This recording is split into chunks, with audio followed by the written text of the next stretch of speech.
El 10 de marzo de 1905, a las 7 a.m. en Brockton, Massachusetts, la fábrica de zapatos R.B. Grover comenzó su jornada. Trágicamente, 58 personas estaban a punto de perder la vida. Al comenzar el turno de la mañana, las mujeres se acomodaron en sus máquinas de coser, cosiendo cuero meticulosamente, mientras los hombres transportaban materiales por toda la fábrica. En lo profundo del sótano, la caldera funcionaba con un zumbido constante y cálido, aparentemente normal, habiendo operado idénticamente durante muchos años. Apenas 20 minutos antes, el fogonero la había inspeccionado, sin encontrar problemas. Posteriormente, un remache falló.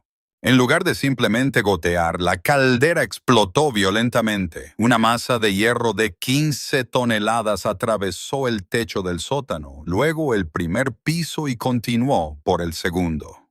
Luego perforó el tejado, voló por la calle y finalmente se estrelló en la sala de una vivienda a 300 pies de distancia. La estructura de la fábrica implosionó. Ladrillos, vigas de madera y cuerpos humanos cayeron al vacío dejado por la caldera. En apenas 5 segundos, 58 vidas se extinguieron. Muchos perecieron instantáneamente, sin ser conscientes de su destino, mientras que otros solo tuvieron un fugaz momento para mirar hacia arriba. Los supervivientes relataron el sonido como si la propia tierra estuviera siendo desgarrada. El aire estaba denso con el olor a vapor sobrecalentado, carbón quemado y un inquietante olor orgánico, algo que no debería haber sido combustible. Sin embargo, el incidente de Grover no fue el más catastrófico. La causa subyacente que cobró esas 58 vidas se había estado desarrollando durante años, invisible, inaudita, pero completamente previsible. Mente. Los investigadores atribuirían el desastre a un error humano, una conclusión que resultaría incorrecta. Este evento no fue ni sin precedentes ni sería el último. Durante medio siglo, los ingenieros persistieron en la construcción de estos dispositivos a pesar de ser conscientes del potencial de tales catástrofes. ¿La razón? Sin estas máquinas, la revolución industrial, los centros urbanos y, de hecho, el mundo moderno tal como lo conocemos, no podrían haberse materializado. Las calderas de vapor proporcionaban la energía para prácticamente todo. Sin embargo, el precio de tal inmensa potencia se pagó trágicamente con vidas humanas. Para entender por qué su construcción continuó, primero hay que comprender la naturaleza indispensable de las calderas. Y una nota rápida. Si esto te resulta interesante, por favor considera suscribirte y dejar un comentario. Leo cada uno. Ahora, volviendo a nuestro tema, durante 50 años, la caldera de vapor sirvió verdaderamente como la fuerza impulsora de la civilización, y eso no es una exageración. Antes de la llegada del vapor, las instalaciones de fabricación estaban limitadas por restricciones geográficas. La construcción estaba dictada por la presencia de ríos suficientemente rápidos, rutas accesibles para el transporte tirado por caballos y el alcance de la mano de obra. Sin embargo, la energía del vapor rompió estas restricciones. Una caldera podía situarse prácticamente en cualquier lugar. Al suministrarle carbón y agua, generaba una potencia constante, escalable e ilimitada. En consecuencia, las fábricas ya no dependían de los ríos para sus operaciones. Fábricas textiles surgieron en Massachusetts, a cientos de millas de las fuentes de energía hidroeléctrica. Se establecieron plantas siderúrgicas en Pittsburgh, y las instalaciones de fabricación de papel salpicaban la zona de los Grandes Lagos. La producción manufacturera aumentó drásticamente y las calderas de vapor se volvieron esenciales en casi todos los sectores. Los barcos surcaban los océanos impulsados por la energía generada por las calderas. Los hospitales utilizaban calderas para calentar instalaciones enteras, pero su aplicación no se limitaba a la industria. Los complejos de apartamentos en Nueva York y Chicago hacían circular vapor a través de tuberías, proporcionando calor a miles de residentes durante todo el invierno. En consecuencia, centros urbanos enteros llegaron a depender de una pieza de maquinaria que la mayoría de los habitantes nunca conoció. Los sistemas públicos de suministro de agua dependían en gran medida de bombas impulsadas por calderas. Sin estos sistemas, las áreas urbanas no podían expandirse más allá de cierto límite. Para la década de 1880, cada centro industrial tenía cientos de estas unidades operando simultáneamente. Cada unidad crecía en tamaño en busca de una mayor eficiencia. El aumento de la producción de vapor permitía más maquinaria, lo que a su vez requería más trabajadores, todos los cuales dependían de un único punto potencial de fallo. Así, una fábrica textil de tamaño mediano en 1890 alimentaba 50 telares mecánicos, 20 máquinas de cardar y una docena de prensas, utilizando solo una caldera. Esa caldera sostenía el empleo de 300 personas y proveía a 300 familias. Una sola máquina representaba la diferencia crucial entre una fábrica operativa y una estructura abandonada. Los beneficios económicos eran convincentes. Los costos de producción se redujeron a la mitad cuando las fábricas las implementaron. Sin embargo, esa eficiencia también trajo un riesgo concentrado. En consecuencia, los márgenes de beneficio se duplicaron. Mientras que los peligros potenciales se multiplicaron, se hicieron posibles industrias completamente nuevas. La ingeniería parecía bien establecida, ya que las calderas habían estado funcionando durante décadas. Miles de unidades operaban diariamente sin incidentes. Sin embargo, este rendimiento constante estaba fomentando una falsa sensación de seguridad. En consecuencia, la suposición más peligrosa de la industria se convirtió en que la seguridad estaba garantizada por la repetición. El éxito logrado a través de la escala enmascaraba la amenaza creciente. Entonces, ¿qué podría salir mal? Manchester, New Hampshire, tenía 218 calderas operando en 1895. Lowell, Massachusetts, contaba con más de 300, pero Pittsburgh albergaba 1000. En consecuencia, la magnitud no era meramente impresionante. Era una situación altamente volátil, similar a un polvorín esperando una chispa. Estas no eran operaciones menores. Solo las fábricas Amoskeag de Manchester daban empleo a 17,000 trabajadores. Cada una de estas personas dependía de las calderas. Las fábricas textiles convertían el algodón en bruto en tela terminada a ritmos que habrían sido inconcebibles una generación antes. Una sola gran fábrica era capaz de producir 40,000 yardas de tela terminada cada día. Diariamente, esa cantidad de tela era suficiente para producir 8,000 camisas. Esta era la producción diaria, pero esto es lo que nadie había tenido en cuenta. Si una sola caldera fallaba, no solo detendría la producción. En consecuencia, tenía el potencial de inutilizar calderas adyacentes dentro del mismo complejo. Una sola explosión tenía el potencial de desencadenar un fallo en cascada. Las fábricas de papel en Wisconsin y Michigan producían de 30 a 50 toneladas de papel terminado cada 24 horas. Las acerías de Pensilvania utilizaban maquinaria impulsada por calderas para laminar hierro y dar forma al acero para ferrocarriles, puentes y edificios. La propia infraestructura de la América moderna se estaba construyendo mediante la aplicación de la energía de las calderas. Los sistemas de servicios públicos dependían de ellas con igual intensidad. Las ciudades requerían agua, pero el suministro de agua necesitaba presión. En consecuencia, bombas impulsadas por calderas transportaban millones de galones diariamente desde los embalses a las redes de distribución. El sistema de agua de Boston en el siglo XIX. Cada día 15 millones de galones eran transportados a través de estaciones de bombeo impulsadas por calderas.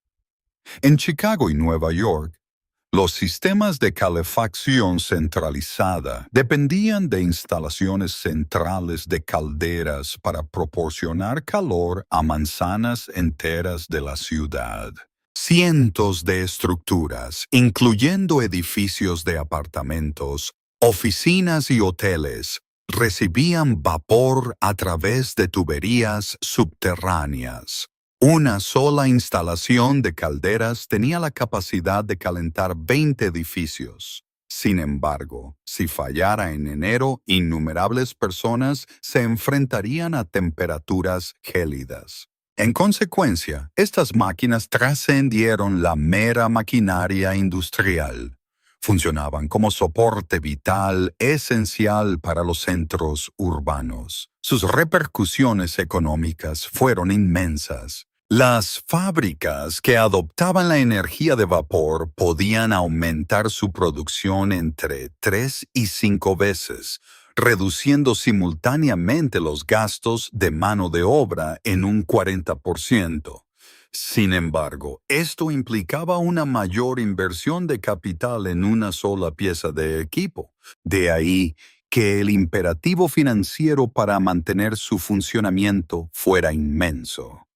Una fábrica textil que utilizaba energía hidráulica con 500 empleados podía duplicar la producción de tela con solo 300 trabajadores al cambiar al vapor. Las reducciones de costos no fueron insignificantes, más bien fueron transformadoras, y esta transformación se extendió por todo el mundo. Naciones como Gran Bretaña, Alemania y Francia poseían cada una decenas de miles de calderas. Todos los países industrializados establecieron sus economías sobre una base idéntica: el poder de las calderas. Sin embargo, esta adopción generalizada implicó una decisión de diseño que no fue cuestionada durante esa época. Para una eficiencia óptima, las calderas se situaban centralmente dentro de las instalaciones, dentro de los edificios, entre la fuerza laboral, precisamente donde se requería energía. Transportar vapor a través de tuberías extensas resultaba en pérdida de calor y presión. Sin embargo, este es el detalle que debería haber hecho que todos se detuvieran a pensar. En consecuencia, el aparato que albergaba energía catastrófica se colocaba justo en el corazón del entorno de trabajo. Si bien esa elección era económicamente racional, implicaba mantener el equivalente a media tonelada de TNT muy cerca de familias que se esforzaban por ganarse la vida. Esto nos lleva a examinar sus construcciones reales. Permítanme ilustrar lo que realmente se construyó. En cuanto a sus dimensiones, una caldera Lancashire medía 30 pies de largo y 8 pies de diámetro. Imaginen un recipiente cilíndrico horizontal, comparable en tamaño a un vagón cisterna de ferrocarril, ubicado en su sótano a solo 10 pies del suelo de la fábrica. Su carcasa estaba hecha de placas de hierro, cada una de media pulgada de grosor. Era hierro, no acero. Estas placas se fundían en fundiciones, se calentaban hasta alcanzar un brillo anaranjado y posteriormente se laminaban y moldeaban mientras aún estaban a altas temperaturas. Las temperaturas eran extremas. Los trabajadores usaban delantales de cuero y guantes pesados. Sin embargo, las quemaduras eran comunes antes del montaje. Cada placa superaba las 300 libras de peso, pero el hierro fundido posee una vulnerabilidad inherente. En consecuencia, cada placa contenía imperfecciones invisibles de su fundición, bolsas de gas, materia extraña y contaminantes que eventualmente servirían como puntos para la formación de grietas años después. Se superponían en sus bordes, formando conexiones que requerían sellado. Aquí es donde los remaches se volvieron esenciales. Los remaches servían para asegurar todos los componentes. Cada remache medía 3/4 de pulgada de diámetro, fabricado a partir de varillas de hierro cortadas a longitudes específicas y calentado en una fragua hasta casi la incandescencia. El estruendo dentro de un taller de remachado era ensordecedor. Los martillos al golpear el hierro producían una resonancia similar a la de una campana, y los trabajadores tenían que gritar para comunicarse por encima del ruido. Posteriormente, se introducían a través de aberturas preperforadas en las placas superpuestas. Un equipo de remachadores operaba al unísono. Un individuo calentaba el remache, otro lo colocaba, un tercero golpeaba la cabeza con un martillo y un cuarto proporcionaba soporte con una pesada barra de hierro conocida como dolly. El impacto del martilleo comprimía el hierro calentado, haciéndolo expandirse y llenar completamente la abertura. Al enfriarse, se contraía, uniendo las placas con una fuerza inmensa. Sin embargo, esto es lo que los ingenieros no tuvieron en cuenta. En consecuencia, una sola caldera necesitaba más de 2,000 remaches, cada uno instalado meticulosamente a mano. Cada agujero perforado creaba un punto de tensión concentrada dentro del hierro, ya que la eliminación de material introduce inherentemente una debilidad. Por lo tanto, cada orificio de remache servía como un posible punto de partida para las grietas, aunque los cálculos sugerían que los remaches resistirían. Estos modelos matemáticos presuponían una instalación impecable, materiales perfectos y la ausencia total de corrosión o fatiga. La realidad, sin embargo, era mucho más complicada. Aún más impresionantes eran los tubos de fuego. Había 2, cada uno de 4 pies de diámetro, que se extendían a lo largo de los 30 pies de longitud de la caldera. Estos tubos se formaron a partir de chapa de hierro laminada. Luego se unieron y remacharon, reflejando la construcción de la carcasa exterior. Necesitaban ser lo suficientemente robustos para contener llamas que superaban los 2,000 grados, todo ello mientras estaban rodeados de agua que intentaba enfriarlos. La tensión térmica era un desafío continuo. El interior del tubo buscaba expandirse debido al calor, mientras que su exterior era simultáneamente enfriado por el agua. Sin embargo, la expansión térmica no se adhiere a las limitaciones de ingeniería. En consecuencia, esta diferencia de temperatura generaba una presión de deformación cada vez que la caldera funcionaba día tras día, año tras año. Los tubos se desintegraban gradual e imperceptiblemente. La instalación en sí fue una hazaña de ingeniería notable. Cómo se maniobran 20 toneladas de hierro en un sótano, con extremo cuidado y precisión. Con frecuencia se construían edificios alrededor de la caldera, o al menos la sala de calderas. Las cimentaciones requerían refuerzo, típicamente de ladrillo macizo u hormigón, para soportar el inmenso peso sin ningún hundimiento. Porque cualquier asentamiento provocaría tensión, la tensión causaría grietas, y las grietas resultarían en una falla. La caldera descansaba sobre pernos de montaje, cada uno de 18 pulgadas de largo y 3 pulgadas de diámetro. Estos pernos no solo soportaban el peso, sino que también debían asegurar la caldera en caso de un incidente. Por lo tanto, si una caldera intentaba elevarse, esos pernos eran la única barrera entre ella y el techo. Esa era la comprensión teórica, al menos. En la práctica, sin embargo, estos pernos se cizallarían sin esfuerzo al ser sometidos a fuerzas significativas. El funcionamiento diario exigía una vigilancia incesante. El fogonero comenzaba sus tareas antes del amanecer. Su responsabilidad era encender el fuego, llevar la caldera a su presión operativa y mantenerla durante todo su turno. El consumo de carbón era inmenso. Una caldera de tamaño mediano consumía entre 2 y 3 toneladas de carbón al día. Este combustible tenía que ser paleado manualmente en el horno continuamente, hora tras hora. Pero la calidad del carbón variaba significativamente. Un día se podía suministrar antracita limpia, seguida al día siguiente de carbón bituminoso blando, que era rico en azufre y tenía diferentes tasas de combustión. Con diferentes rendimientos de calor, el fogonero se veía obligado a realizar ajustes constantes. El fogonero también monitoreaba continuamente el nivel del agua. Si bajaba demasiado la placa de la corona, la sección superior del tubo de fuego se sobrecalentaría y fallaría.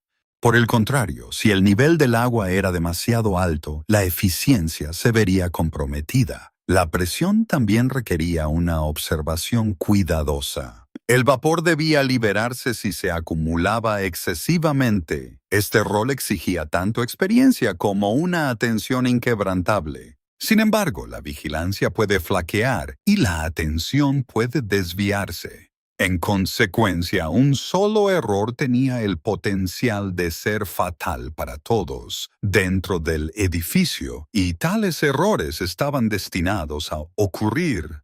Además, todo este sistema descansaba sobre una cimentación diseñada para peso estático, no para fuerzas dinámicas. Nadie consideró las implicaciones si se movía, ni se tuvo en cuenta la posibilidad de movimiento en el diseño. Esa masa de 20 toneladas podría transformarse abruptamente en un proyectil peligroso.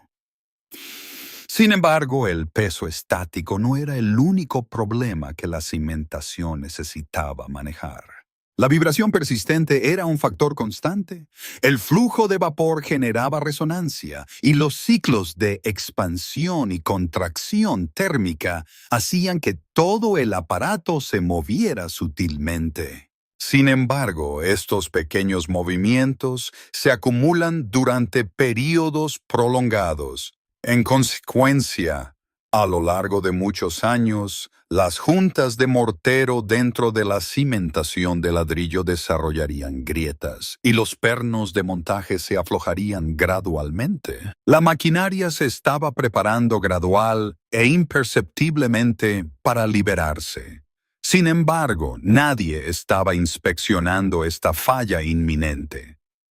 Además, había un elemento invisible que los ingenieros no lograron detectar, y este factor invisible fue responsable de las muertes. La amenaza oculta.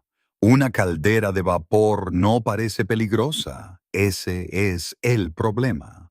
Zumbaba constantemente, irradia calor. Ha estado funcionando de la misma manera durante años. Los trabajadores pasan junto a ella en cada turno, pero la calma es engañosa.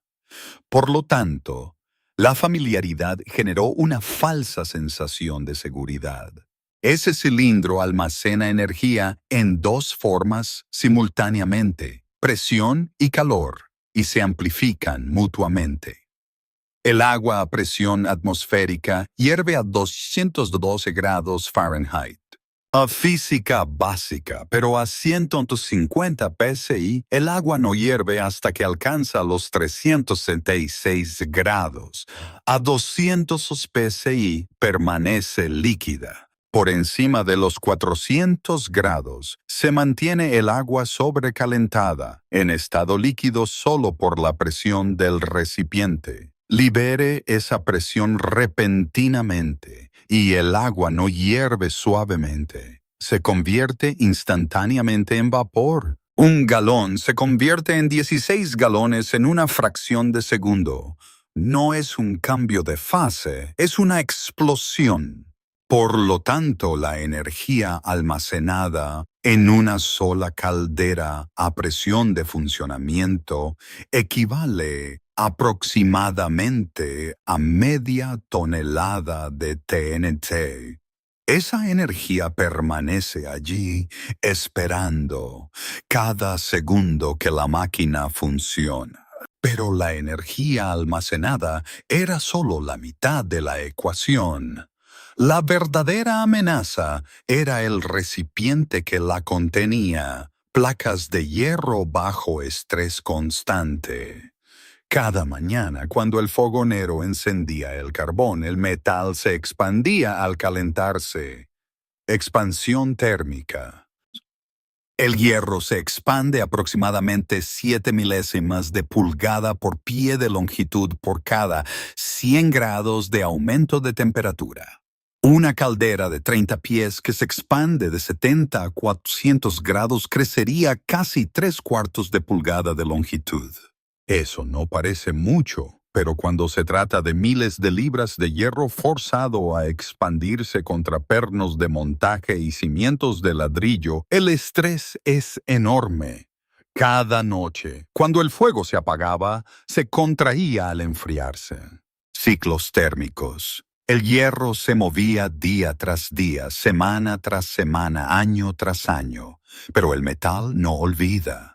Por lo tanto, cada expansión y contracción creaba una tensión interna que se acumulaba de forma invisible.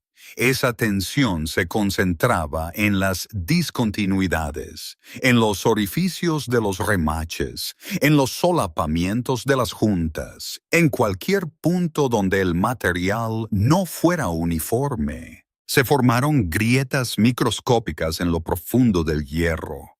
Comenzaron en puntos de tensión, esquinas afiladas, orificios, lugares donde la estructura granular del hierro estaba alterada.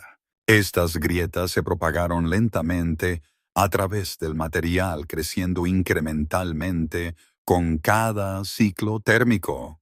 La fatiga del metal no se anuncia, no hace ruido, no cambia la apariencia de la superficie, pero está matando el material desde dentro. Por lo tanto, se acumula de forma invisible hasta que la estructura alcanza su límite y luego falla de golpe. El material en sí tenía limitaciones que nadie entendía completamente. En 1890, el hierro fundido tenía una excelente resistencia a la compresión. Apriétalo y resiste. Puedes cargarlo con un peso tremendo y no se moverá, pero su resistencia a la tracción es terrible. Sepáralo y se agrieta fácilmente. Los ingenieros de la época sabían esto en principio, pero calculaban basándose en cargas estáticas. Descubrieron cuánta presión podía soportar la caldera si esa presión era constante. Lo que no tuvieron en cuenta fue la carga cíclica, presión que variaba, temperatura que cambiaba, material que era sometido a tensión y relajación miles de veces a lo largo de su vida útil. Un recipiente a presión crea tensión en la carcasa. La presión interna intenta expandir el cilindro. El hierro tiene que resistir esa expansión. Eso es tensión de tracción, pura tensión, precisamente lo que el hierro fundido peor soporta. Los ingenieros sabían que el hierro fallaba por tensión, pero calculaban basándose en cargas estáticas, no en estrés cíclico. Por lo tanto, la diferencia resultaría fatal. Una caldera capaz de soportar con seguridad 150 libras por pulgada cuadrada inicialmente, podría fallar con solo 120 libras por pulgada cuadrada después de 5 años de uso. Su material se estaba deteriorando. Aunque las grietas se expandían, no había signos externos aparentes. La caldera parecía normal, pero incluso si se hubiera comprendido la fatiga, existía un problema adicional. La corrosión seguía siendo indetectable. La calidad del agua fluctuaba significativamente, con fuentes de río, pozo y municipales, cada una con composiciones minerales distintas como calcio, magnesio y hierro. Estas sustancias se acumulaban en las superficies internas de la caldera, formando incrustaciones, una capa dura y costrosa que aislaba el hierro del agua. Aunque aparentemente benignas, estas incrustaciones generaban puntos calientes, haciendo que el hierro se sobrecalentara debido a la acción de enfriamiento obstruida del agua. Dichos puntos calientes provocaban un estrés térmico concentrado y debajo de las incrustaciones, la corrosión erosionaba constantemente el hierro. El oxígeno disuelto en el agua se combinaba con el hierro, produciendo óxido, que es considerablemente más débil que el hierro. En consecuencia, a pesar del exterior intacto de la caldera, su estructura interna se estaba consumiendo. Las paredes se adelgazaban, el material se debilitaba, todo sin que nadie lo viera. Además, no había medios para observar el daño acumulado.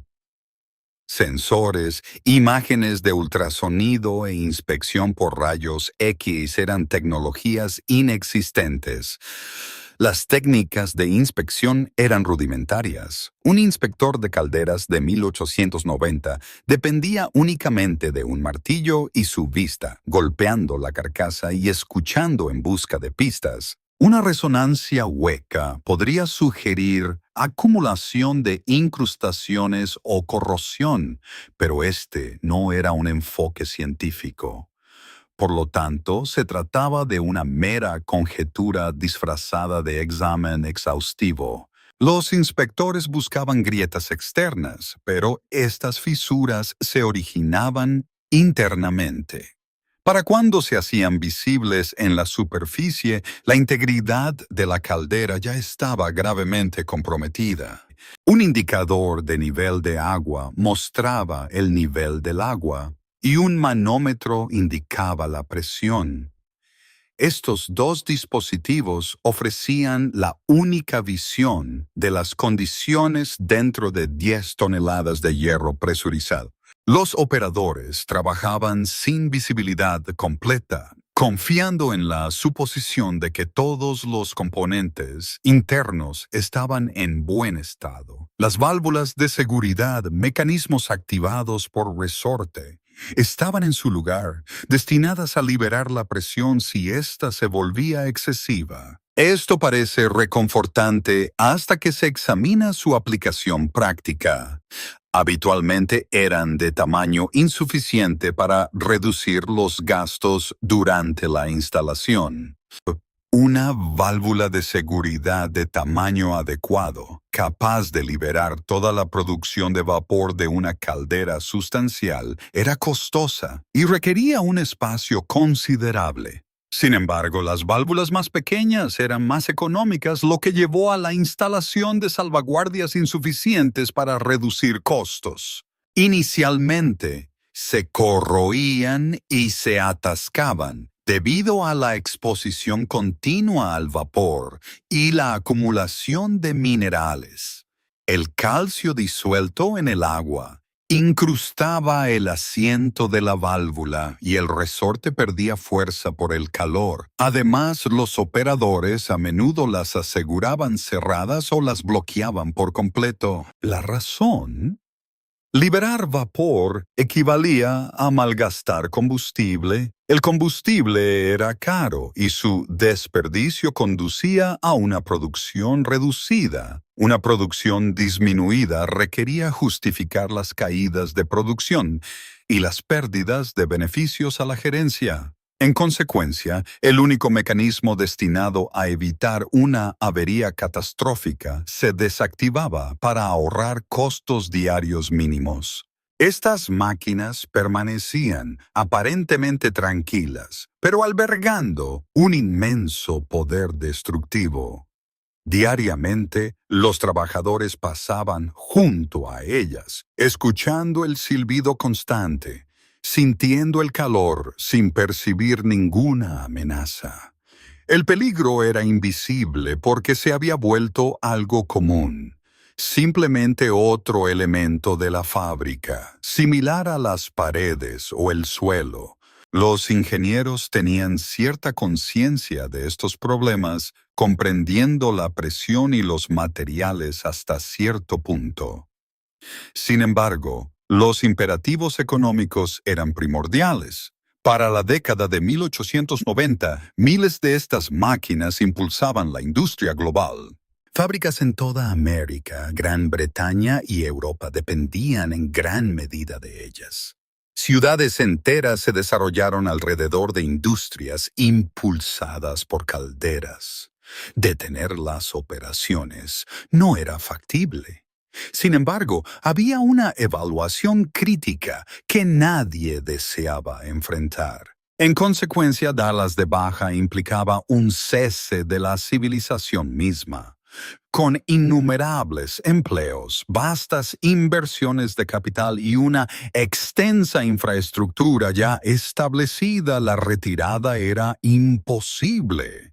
Las advertencias emergentes se racionalizaban como anomalías, problemas de mantenimiento, sucesos aislados o bajas aceptables, incluso mientras estas alertas continuaban manifestándose. Estas señales habían sido evidentes durante años. ¿Qué advertencias específicamente? El patrón recurrente implicaba fallos menores iniciales, como tubos agrietados que permitían que el agua se filtrara en el hogar. Uno detectaría silbidos en lugares inesperados, u observaría vapor escapando de las juntas presurizadas. El fogonero registraría estas observaciones en el registro de mantenimiento, anotando remaches que lloraban vapor en las uniones. Pequeñas volutas blancas de vapor emanaban de conexiones forzadas. Sin embargo, estas fueron ignoradas como signos típicos de desgaste. En consecuencia, los casos de activación de válvulas de seguridad durante el uso regular se registraron como tareas de mantenimiento rutinarias. La válvula se abría abruptamente, liberaba una ráfaga de vapor por un breve período y luego se cerraba de nuevo. Todo se categorizaba como mantenimiento estándar: asegurar remaches sueltos, reparar fisuras y cambiar válvulas. Esto se consideraba una práctica habitual, ya que toda maquinaria requiere mantenimiento. Sin embargo, nadie reconoció estos sucesos como parte de una tendencia mayor. En consecuencia, las razones subyacentes de estos problemas que surgían en varias calderas, en diversas fábricas y en múltiples estados permanecieron sin investigar. Estas averías ofrecieron revelaciones que nadie deseaba reconocer. Posteriormente, ocurrieron eventos que fueron imposibles de pasar por alto. En junio de 1888, en la planta empacadora de Kansas City, una chapa de hogar se dio. La chapa de hogar, que forma la parte superior del tubo de fuego, se enfrenta directamente a la fuente de calor desde abajo. Si el nivel del agua disminuye, la chapa de hogar se vuelve vulnerable a las llamas al carecer de la protección de enfriamiento del agua superior. El metal se sobrecalienta, su integridad estructural disminuye y se rompe sin previo aviso. Sin embargo, el incidente en Kansas City resultó ser más grave que las fallas típicas. En consecuencia, la chapa de hogar se dobló hacia adentro, liberando agua directamente sobre un fuego que superaba los 2000 grados Fahrenheit. Esto provocó una producción inmediata de vapor y la caldera se desintegró explosivamente. La catástrofe resultó en 12 muertes y 30 heridos. La caldera misma fue impulsada hacia arriba, perforando 3 niveles del edificio. Finalmente aterrizó a 2 manzanas de distancia, conservando suficiente calor para incendiar la estructura que impactó. En noviembre de 1890, una fábrica de papel ubicada en el norte de Wisconsin experimentó un evento crítico. Esto implicó la ruptura de un tubo, ya que los tubos de fuego estaban sometidos a una tensión inmensa. El calor interno, combinado con la presión externa del agua, crearon estas condiciones. Debido al estrés térmico repetido, una fisura comenzó en un orificio de remache donde el tubo se unía a la placa final. Esta grieta se extendió a lo largo de la unión, pero su progresión pasó desapercibida. En consecuencia, tras su falla final, el tubo se rompió a lo largo de toda su longitud. El agua sobrecalentada dentro del tubo de fuego se convirtió instantáneamente en vapor. La explosión exhibió una fuerza direccional distinta. La caldera salió disparada hacia arriba, atravesó el techo del edificio y voló aproximadamente 100 yardas en una trayectoria antes de caer a un río. Se perdieron 17 vidas. A la llegada de los investigadores, la caldera fue descubierta parcialmente sumergida. El agua circundante continuó hirviendo. En marzo de 1895, una fábrica textil en Rhode Island experimentó un evento crítico. Esto implicó una separación de la junta, un punto común de falla para las conexiones remachadas. La presión tiende a acumularse intensamente alrededor de los orificios de los remaches. Se desarrollan fisuras que se extienden de un orificio a otro. Aunque los remaches pueden cizallarse, si un número suficiente falla a la vez, la junta hace más que simplemente gotear. En consecuencia, una vez que suficientes remaches se dieron, la junta se rompió en Rhode Island. Una junta longitudinal se separó a lo largo de toda la extensión de la caldera. La carcasa exterior se abrió como una naranja siendo pelada. 23 individuos perecieron. La estructura no simplemente cayó, fue destrozada. La fuerza de la explosión fue tan inmensa que la caldera se hizo pedazos. Nunca se recuperó entera, solo fragmentos dispersos en un radio de un cuarto de milla. El fragmento más pesado de libras fue encontrado incrustado en la tierra a pies de la cimentación original.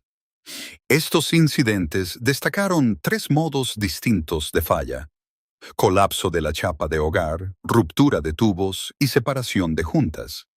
Cada tipo de falla proporcionó información sobre las debilidades mecánicas, pero este conocimiento no fue difundido. En consecuencia, los propietarios de las fábricas se abstuvieron de publicar informes sobre fallas de equipos. El entorno competitivo fomentaba el secretismo. Nadie revelaría sus dificultades operativas a sus rivales.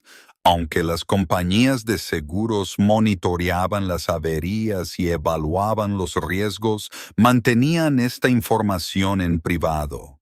Así, cada fábrica se vio obligada a adquirir el mismo conocimiento crítico de forma independiente, a menudo a costa de vidas humanas. La ubicación geográfica también reveló problemas recurrentes.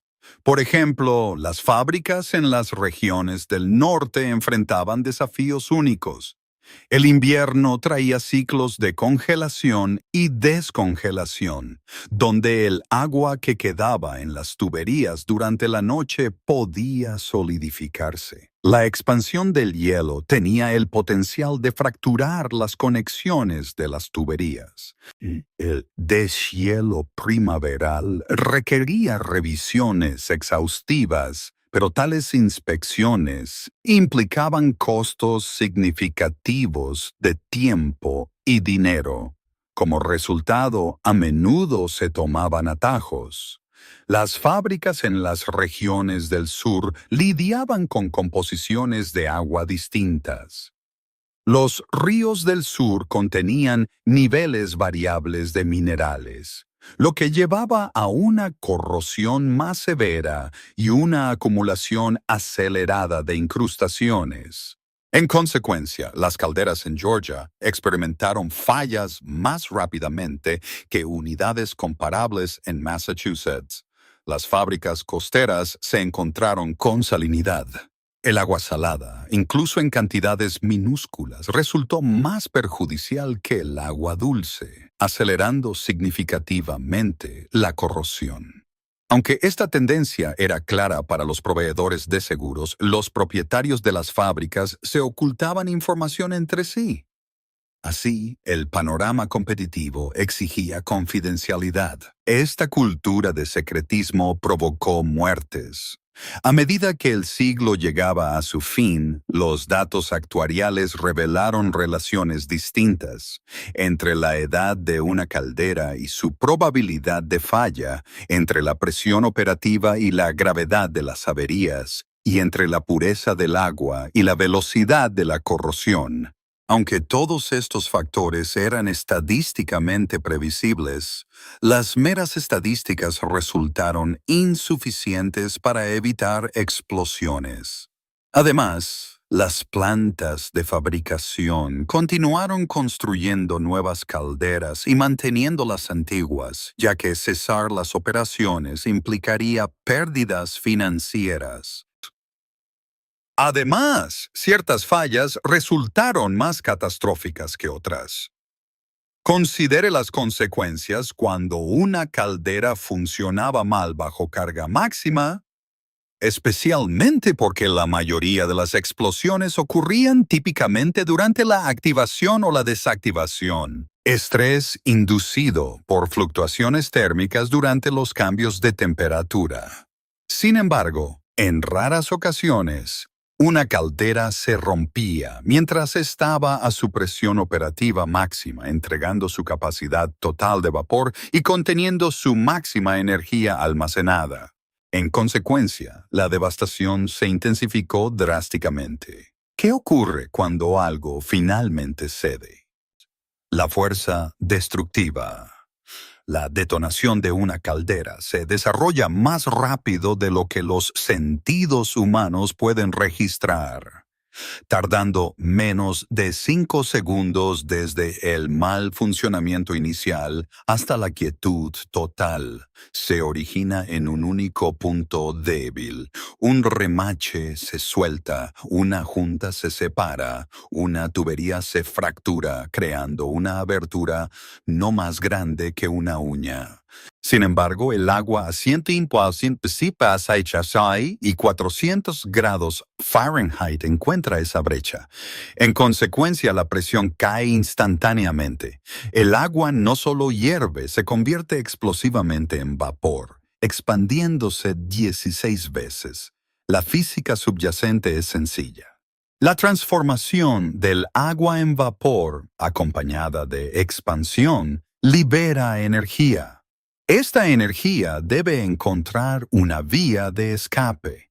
Sin embargo, la carcasa de la caldera es incapaz de contenerla. Por lo tanto, el metal resulta insuficiente en resistencia. La estructura se hace añicos. La energía liberada durante la explosión de una caldera estándar es aproximadamente equivalente a media tonelada de TNT.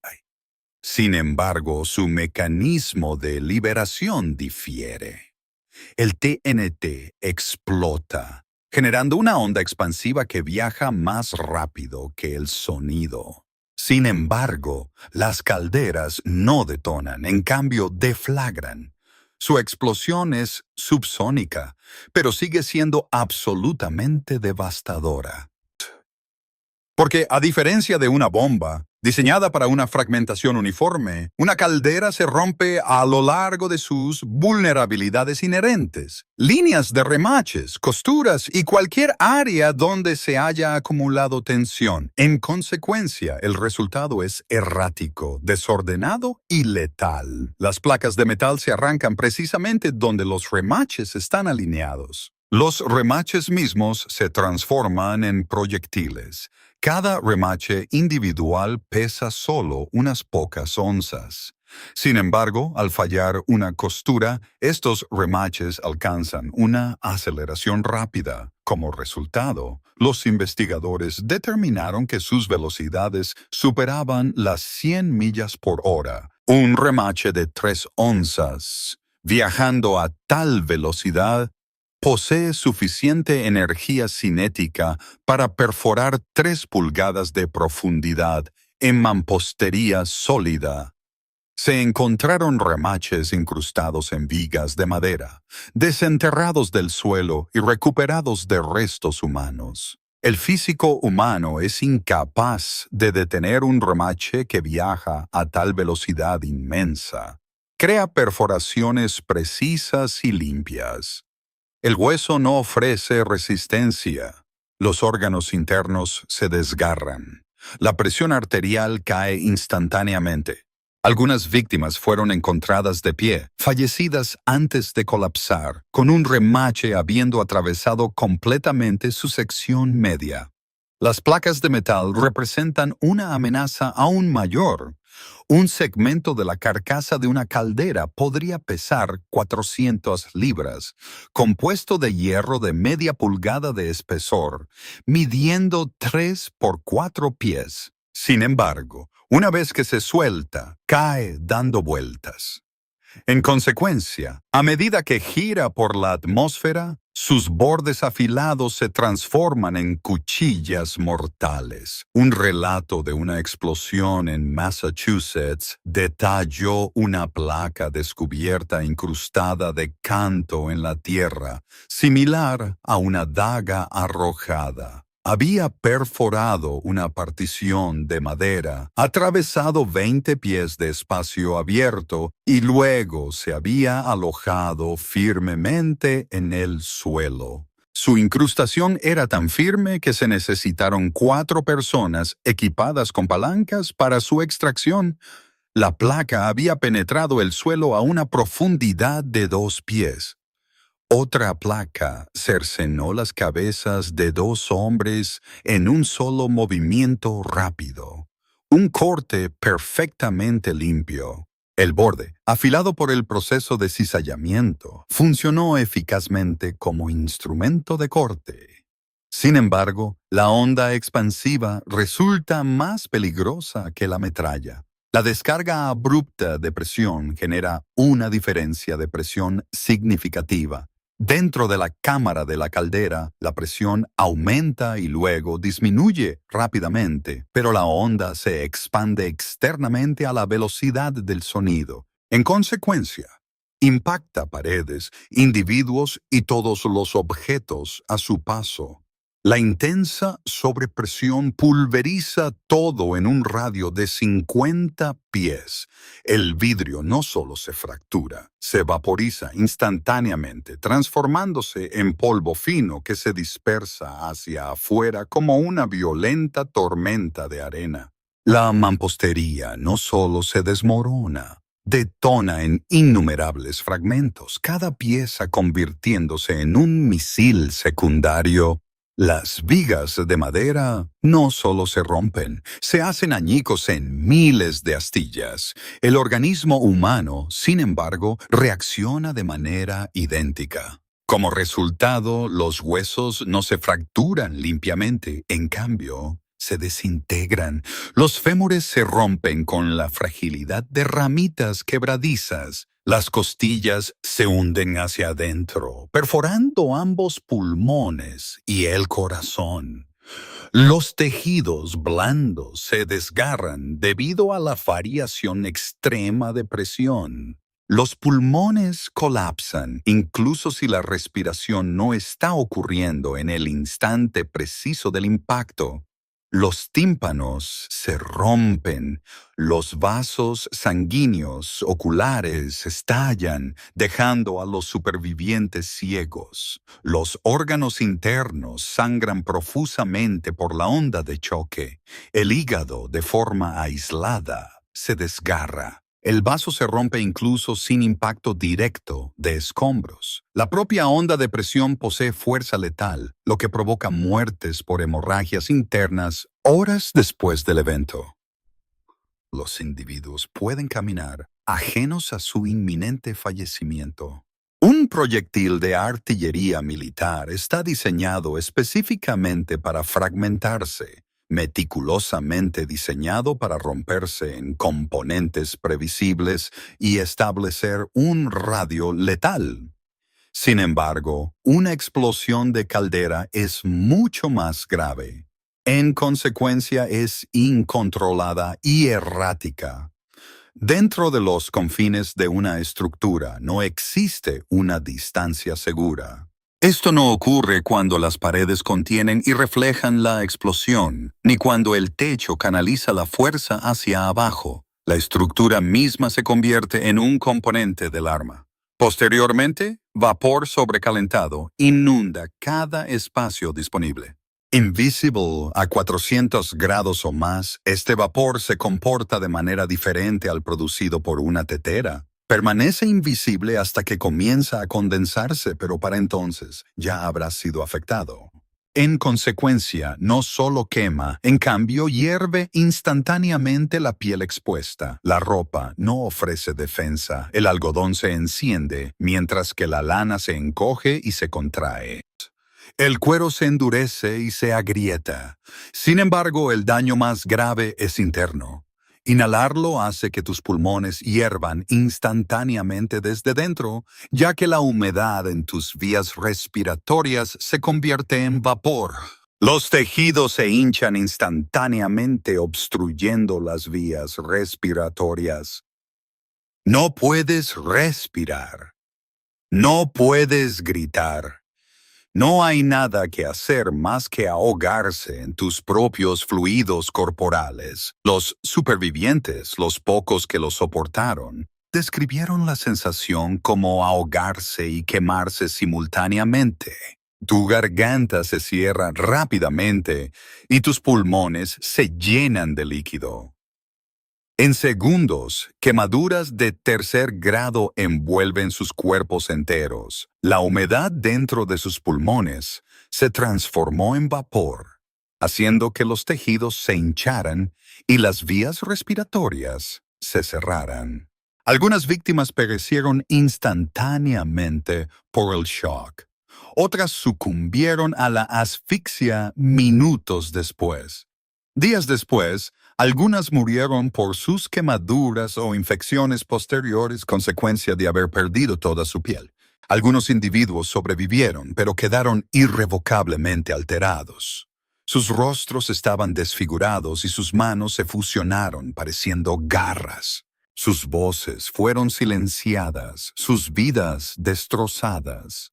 Durante el incidente de Grover, la caldera atravesó una vía pública, incrustándose a 300 pies de distancia en un barrio residencial.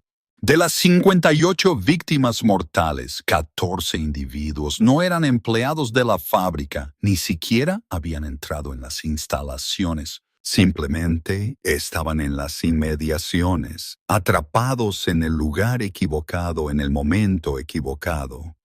Esto incluía a una madre tendiendo ropa, un niño jugando al aire libre y un hombre de camino a la tienda. Murieron porque el hierro no respeta los límites de la propiedad. La destrucción se propaga en ondas desde el punto central.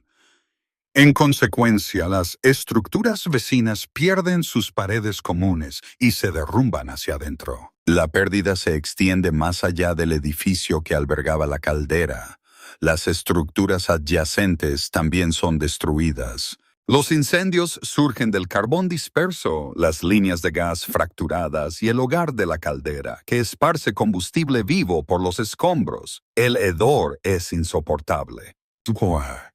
El aire está denso con el olor a carbón, madera y carne quemados. Los supervivientes lo recuerdan como una experiencia inolvidable, una que persigue sus pesadillas durante décadas. Una mujer que trabajaba en una máquina de coser a 3 habitaciones de distancia, fue asesinada por un remache que atravesó 2 paredes de ladrillo. Ella pereció antes de que sus colegas pudieran siquiera comprender el ruido. En el piso superior, un hombre cayó 4 pisos al ceder el suelo bajo él. Sobrevivió a la caída inicial, pero sucumbió a las heridas internas 2 días después. La fábrica cesó sus operaciones inmediatamente. No fue un cierre gradual, ni después de una evaluación, sino instantáneamente, ya que no quedó nada. Cientos quedaron sin trabajo en 5 segundos. Las calles se llenaron de familias. Surgieron preguntas. ¿Quién estaba dentro? ¿Quién pereció? ¿Quién sobrevivió? Nadie tenía respuestas. La confusión era total. Las morgues se vieron rápidamente desbordadas. Las morgues en pueblos pequeños no están equipadas para tal catástrofe. Los cuerpos fueron colocados en la calle, cubiertos con sábanas. Las familias se movían por las filas, levantando las cubiertas, buscando rostros conocidos. Los hospitales agotaron rápidamente su capacidad de camas. Los suministros de morfina disminuyeron, al igual que los vendajes. Los médicos atendieron a los pacientes en pasillos, salas de espera o cualquier espacio disponible. Aunque los pueblos tenían protocolos para incendios e inundaciones, estaban completamente despreparados para un evento de esta naturaleza. Después de cada explosión, los investigadores llegaban, examinaban la escena y luego todo se reconstruía. El mismo diseño antiguo, los mismos riesgos antiguos. ¿Cuál era la razón? Porque detenerse era mucho más costoso que continuar, pero este era el cálculo que todos habían hecho. Así que una fábrica sin caldera significaba una fábrica parada. 300 trabajadores sin empleo, 300 familias sin ingresos. El propietario de la fábrica perdía ingresos. El pueblo perdía ingresos fiscales y los proveedores perdían contratos. Los efectos económicos se extendían. Por eso procedían a reconstruir. Los costos eran cubiertos por el seguro. El fabricante de calderas también entregaba un reemplazo. Los trabajadores regresaban, la producción se reanudaba. Este ciclo continuaba. ¿Quién se beneficiaba? Los propietarios de las fábricas mantenían sus negocios. Los fabricantes de calderas seguían vendiendo sus productos. Las compañías de seguros seguían cobrando primas, que ya estaban tasadas para cubrir las pérdidas esperadas. Pero ¿quién pagaba el precio? Eran los trabajadores, las familias. Los pueblos, aquellos que no podían irse, que necesitaban sus salarios, que vivían a la sombra de estas máquinas porque no tenían otra opción. Algo tenía que romper este círculo vicioso. Pero no fue lo que piensas, no fue la regulación, no fue la indignación, sino la economía. Una solución más barata tenía que surgir, y llegó. Los investigadores pesaron los escombros, midieron distancias y recopilaron datos. Sin embargo, pasaron por alto los problemas fundamentales. ¿Por qué se permitía que estas máquinas estuvieran dentro de los edificios? ¿Por qué los sistemas de seguridad eran desactivados con tanta frecuencia? ¿Y por qué las inspecciones eran meras formalidades? Pero esas preguntas nunca aparecían en los informes, así que las conclusiones siempre volvían a un punto común: error del operador o material defectuoso. Una única causa, el caso se cerraba. El seguro pagaba, las empresas pedían calderas de reemplazo, el mismo diseño antiguo, la misma capacidad antigua, los mismos riesgos antiguos. Entonces, si las investigaciones no podían detenerlo, el seguro no podía detenerlo, y ni siquiera las muertes de los trabajadores podían detenerlo. ¿Qué lo hizo finalmente? Aquí está la respuesta. Las calderas no desaparecieron porque fueran peligrosas. Desaparecieron porque algo más barato apareció. No por seguridad ni por regulación. La economía fue el factor principal. Los esfuerzos para encontrar soluciones eran predecibles: mejores válvulas de seguridad con mayor caudal, límites de presión aplicados por los inspectores y revisiones anuales obligatorias. Sin embargo, estas medidas tuvieron un efecto muy limitado. Así que las explosiones se hicieron menos frecuentes, pero menos frecuentes no significaba que hubieran desaparecido. El problema fundamental persistía. Todavía estabas almacenando una cantidad catastrófica de energía dentro de un edificio. Los avances técnicos marcaron una diferencia significativa: el uso de acero en lugar de hierro. La resistencia a la tracción del acero es casi el doble que la del hierro fundido. Mejor resistencia a la propagación de grietas. Mayor vida útil a la fatiga, pero el acero era más caro. Por lo tanto, la adopción fue lenta. Otra solución fue la soldadura en lugar del remachado. Esto fue un avance revolucionario. La soldadura por arco eléctrico comenzó a ser factible a principios de 1900. Las soldaduras eliminaron por completo los agujeros de los remaches, sin interrupciones ni puntos de concentración de tensión. Material sin costuras. Además, si se hacían correctamente, las soldaduras eran en realidad más fuertes que el metal base. Así que esto cambió por completo la forma en que se construían los recipientes a presión con diseños de tubos de agua.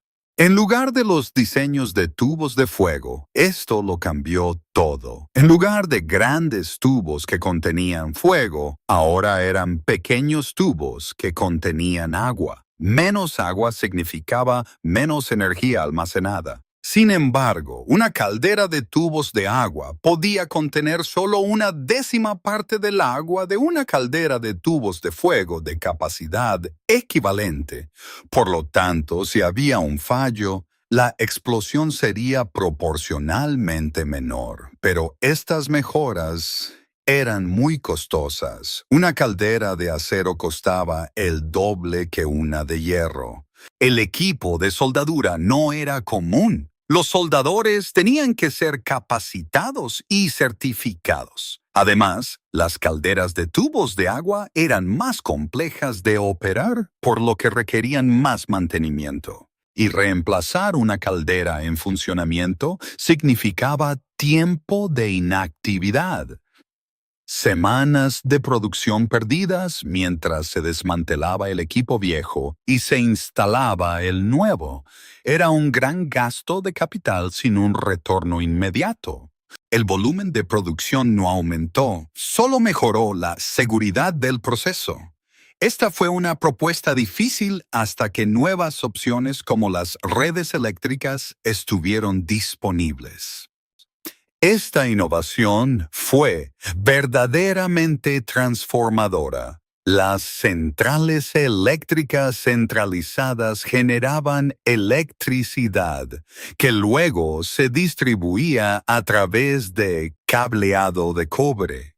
En consecuencia, la red facilitó la transferencia de energía sin la necesidad de transportar vapor. Las fábricas ya no requerían recipientes a presión individuales. En su lugar utilizaban motores compactos y seguros o motores de combustión interna alimentados por petróleo y gas. Esto significaba que no eran necesarias calderas y por lo tanto no se empleaban fogoneros.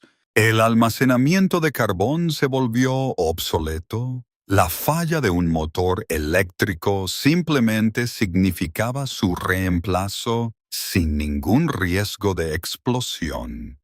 En marcado contraste, un mal funcionamiento de una caldera podría resultar fatal para cualquiera dentro de un radio de 3 manzanas. Como resultado, la concentración de riesgo se eliminó eficazmente. Operar eléctricamente resultó ser más rentable. No había salarios de fogoneros, ni gastos de entrega de carbón, ni cargos de inspección, ni primas de seguro adicionales. Las compañías de seguros ciertamente tomaron nota de estas ventajas. Sin embargo, estas empresas comenzaron a imponer primas significativamente más altas a las instalaciones que seguían dependiendo de la energía de vapor. En consecuencia, los cálculos financieros se volvieron demasiado convincentes para ignorarlos. Las grandes empresas con capital suficiente fueron las primeras en hacer la transición. Las fábricas más pequeñas se convirtieron posteriormente a medida que la electricidad se expandía a las regiones rurales. Para la década de 1930, los nuevos diseños de edificios rara vez incorporaban calderas, y los arquitectos dejaron de planificar estructuras en torno a ellas. El costo humano durante el período de 1880 a 1930 fue sustancial. Más de 50,000 personas perecieron en explosiones de calderas documentadas solo en los Estados Unidos, una cifra que supera las muertes durante la construcción del Canal de Panamá. El recuento global real es sin duda mayor, incluyendo Europa y Canadá. El número de muertos en todo el mundo probablemente supera los 100,000. Las repercusiones económicas calculadas en la moneda actual ascendieron a miles de millones.